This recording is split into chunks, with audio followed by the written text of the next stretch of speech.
Strong storms have been bringing heavy rain and flooding to parts of the Southwest. This is largely due to a surge of monsoonal moisture, which inundated parts of Arizona with flash flooding on Monday. Fox Weather First host meteorologist Craig Herrera joins us in studio now. Craig, this is an area we are both familiar with, you from New Mexico and myself from Arizona. Yeah, no kidding. And when we get these storms, as we know, that video is perfect, Melanie, because it shows that there are some roads that go over some of the dry riverbeds, which we call arroyos out there, and it can wipe out an entire road, and it can basically block off a community from another area until that road is cleared. So we've got the monsoon back in space, or back in place, rather, thinking a lot's that's going up in the sky. High pressure starts to move a little over to the east, right? And it opens the door for more in the way of moisture to be swept into the Four Corners region.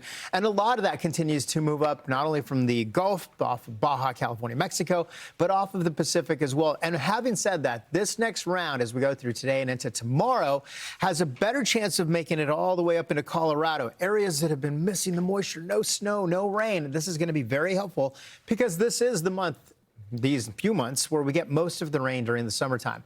It's one of those situations where even over the past several hours, we've had a lot of thunderstorms starting to bubble up for the early morning hours, but as we go through the afternoon, those will bubble up even more. Now, with more of the southwestern flow, a lot of those storms will basically start to build over places like Phoenix and Prescott. You'll start to see those move and drift up to the north, and as they do, they bump into a lot of mountains here, right near Flagstaff.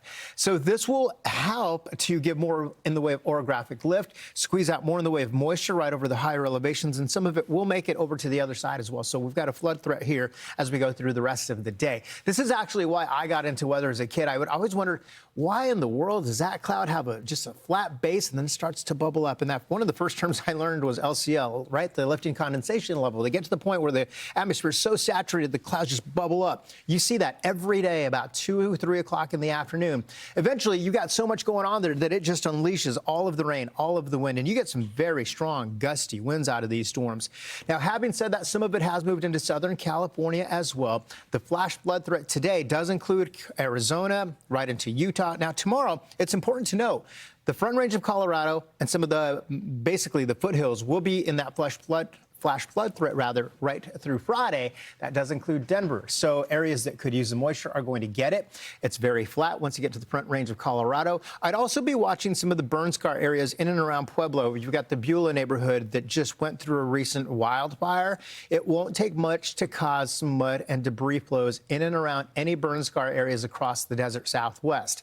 This is when we need the moisture. Look at Denver. They're behind almost 4.64 inches of rainfall. Flagstaff, 3.2. Roswell, about an inch or so.